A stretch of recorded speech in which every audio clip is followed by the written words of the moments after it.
খুব লজ্জাজনকভাৱে জুবিন গাৰ্গৰ প্ৰতি আমাৰ থকা আবেগ, অসমবাসীৰ থকা মৰম, শ্ৰদ্ধা, সন্মান, কৃতজ্ঞতাক তেওঁলোকে পাৰি নেকি তাত মানে পৰজীৱী হৈ তাত লতাৰ দৰে অৱলম্বন লৈ সেইটোত কিবা এটা ৰাজনীতিক মুনাফা পায় নেকি, সেইকাৰণে কৰিছে।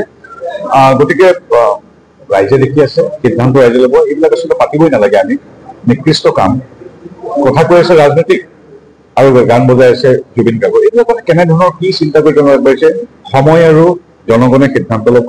আমি ৰাজনীতিক ব্যক্তি, আমি দূৰৰ পৰা লক্ষ্য কৰিছো, বিচাৰ সদায় ৰাইজে কৰে। কিন্তু এইটো মই ব্যক্তিগতভাৱে বৰ মানে আচৰিত পাইছো, লাজো পাইছো যে শ্লোগান দি আছে কংগ্ৰেছক ভোট দিয়ক, গান বজাই আছে মায়াবিনী আপুনি কোৱাৰ দৰে। এইবিলাক কৰিব নাপায়, কাৰণ জুবিন গাৰ্গ ৰাজনীতিৰ ক্ষেত্ৰখনৰ নহয়, বেলেগৰ। জুবিন গাৰ্গক এতিয়া সমগ্ৰ অসমবাসীয়ে কৃতজ্ঞতা আৰু শ্ৰদ্ধা জনাইছে। সেই মুহূৰ্তত সেই গান লৈ তেওঁলোকে ৰাজনীতি কৰিম বুলি যি ভাবিছে, তেওঁলোকে আচলতে মূৰ্খৰ চকুত বাস কৰিছে। খুব লজ্জাজনকভাৱে জুবিন গাৰ্গৰ প্ৰতি আমাৰ থকা আবেগ, অসমবাসীৰ থকা মৰম, শ্ৰদ্ধা, সন্মান, কৃতজ্ঞতাক তেওঁলোকে পাৰি নেকি তাত মানে পৰজীৱী হৈ তাত লতাৰ দৰে অৱলম্বন লৈ সেইটোত কিবা এটা ৰাজনীতিক মুনাফা পায় নেকি, সেইকাৰণে কৰিছে। গতিকে ৰাইজে দেখি আছে, সিদ্ধান্ত ৰাইজে ল'ব। এইবিলাক আচলতে পাতিবই নালাগে, আমি নিকৃষ্ট কাম।